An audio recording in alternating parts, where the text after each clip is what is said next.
Yesterday at 2018 hours, law enforcement responded to Michigan State University in reference to shots fired. When they got to campus, they hunted an individual down who had shot 8 students. 5 are still in the hospital, and 3 had been their lives been taken from them. Alexandria, Brian, and Ariel. And I apologize if I didn't pronounce the names properly, but I would rather remember them than the animal that did this. They found him at 23:35 hours off campus. The coward had taken his life from a self-inflicted gunshot wound. This individual was a 43-year-old male who had entered the campus. He had no affiliation with it, present or past. He walked through the back door of a classroom and opened fire. He had been charged in 2019, I believe it was, for a weapons violation. It was carrying without a concealed permit and a loaded firearm, and in a vehicle, I believe it was. He's also had driving while suspended citations. That's not a big deal. But there's also calls, not confirmed, but there had been calls to his residence or that area for shots fired, and people say he was practicing shooting his firearm out through the back door in the backyard. These are all signs. The reason I'm having this conversation this evening is because we've got to get off the mentally ill accusation. Not all active shooters are mentally ill. The FBI has conducted several studies on this, and it's an ongoing thing. 25% of active shooters are mentally ill. Only 25% has been diagnosed or confirmed to have a mental illness. 75% of the active shooters have what they call social distressors or just life stress. Most people can handle these things, such as anxiety, depression, relationship, finances, health, whatever it is. We can handle most of those things. When they get piled up on some people, they can't handle that. And just like the Vegas shooter, they determined that he was not mentally ill. He was never diagnosed with that, but he had 4 stressors: his relationship, his finances, his age, and his health. Those piled up on him, and for some reason he had to lash out.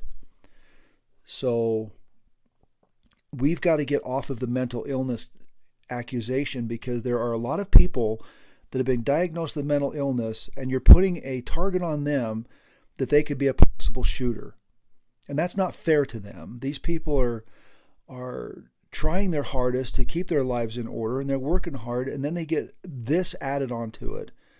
And that's not fair. Let's put the blame where the blame belongs. That's on the coward animal that did this, not the tool used, and not just a coverall. We're just throwing a blanket over top of this, saying this is what the accusation is, so it must be true. And it's not true.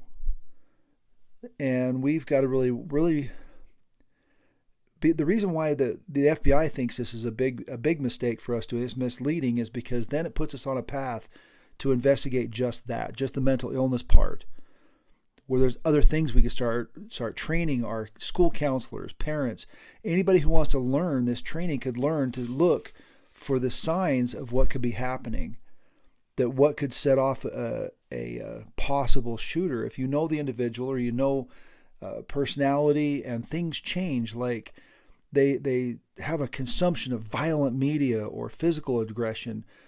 The thing is they get reckless. Their interpersonal reaction or interactions start to change. And these aren't loners. These aren't isolated individuals. A lot of times they have friends and family, and they have some relationships. They're not just all living up in the mountains trying to, or live in the mountains or in their basement trying to, figure out what they're going to do with their life. A lot of them they're just awkward, or they're just not sure, or they are positive in life. They just start piling up these stressors that happen. So we've really got to start paying more attention to this. And like I said, I'm not getting into the gun control battle. I'm not getting any of those things, but I can tell you when we look at a cure-all of saying, okay, let's ban this weapon, this specific weapon, they'll just use a different one. Um, we've got to stop looking at saying, okay, let's get rid of the tool right now, instead of let's look at the actual cause and let's try to fix that, and we can work our way up from there. So that's about as much as I'm going to say on gun control.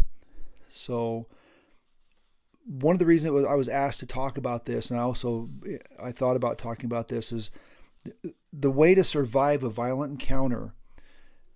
Do you think that an individual walking in the back door of a classroom and your focus is on the front of the class and he starts shooting, that you don't have a chance? Well, that's not true.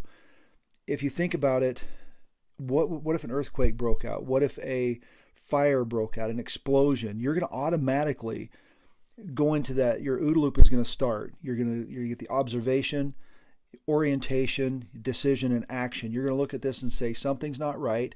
I observed it. Now I'm orienting myself to what I can do. I've made a decision, and I'm going to follow through that decision and have action. So if this individual comes to the back door of a classroom and starts to fire, you know something's not right, react. The best thing to do is not get under your desk and hide. When I was in school, we had the strongest desks in the world because they made us hide under them during a nuclear threat drill. So our desks were supposedly going to stop a nuclear blast. Well, they don't. You hit the ground, head up, looking around, finding the threat, knowing where the threat is, and escape. If you can escape, escape. Find that exit and move, but keep your head up and look. Stay low, but always keep your eyes open. If you can't move and hide, and you've got to lock this individual out of your area and you have to deny him access to you, I carry a keychain with paracord on it. And paracord's got 5,000 pound tensile strength. I can tie a door shut and they're not going to pull it open. If you get something like that, you can barricade your room, turn your phones off, turn the lights off, stay quiet, don't pile up in a corner. We learned that in the mosque. That just turns into a big pile of target that the individual doesn't have to search for. When they make our kids do that in school, it just frustrates me to death because they're just putting all these little kids in a corner. Spread them out. Get somebody ready to fight at that door. If they come through that door, fight. You fight like everything you've got. You grab that handgun or rifle, whatever comes to the door, because I guarantee this person's not tactical. He's going to come through the door with a gun first. You grab that gun. Where that muzzle goes is where the bullet's going to go. You control that. You bite into his wrist. You hold on with both hands and arms and wrap your legs and have somebody else take the legs out and somebody else take the head. Fight like everything you've got. And that's how you're going to survive these things. If you can get out of this building, get out and run. And when you think you've ran far enough, run some more. Come back later and give your statement. There was a few students, they said that when they broke the windows out and they were able to drop out through the windows and they ran. They were running in all different directions. Never run straight away from a shooter. If somebody's come through the back door, you noticed him, don't run straight away. Angle away. Cut. It's the movement from back and forth. People do not practice shooting firearms like that. Most of the time, they'll just come up and shoot straight away. These guys are not, they're just not going to be in that tactical mode. So you angle and run. Get to an exit and get out of the building as fast as possible. I hate to do these things, but I say that instead of putting a Band-Aid on something by banning a firearm or banning whatever it is, let's start looking at our own safety. Instead of saying we don't need to worry about our defense mechanisms, we don't need to worry about taking care of ourselves, our self-protection, we need to worry more about banning things. Let's worry about taking care of ourselves. Let's start looking at finding the problem. If we can start identifying the precursors, we could possibly cut this off. But none of us are trained on that. Most people don't even notice the precursors. If you're too close to the suspect, you're not going to notice anything. But we've got to stay vigilant. We've got to keep our heads up and our eyes open. So that's all I'm going to talk about with this tonight. I am going to talk about the Portland case that I said I was going to. If hit like and subscribe if you like this content. We can keep it going. I love the idea of the self-defense community. So let's just keep this going. We can make each other safe. So stay safe, stay vigilant, have a great night.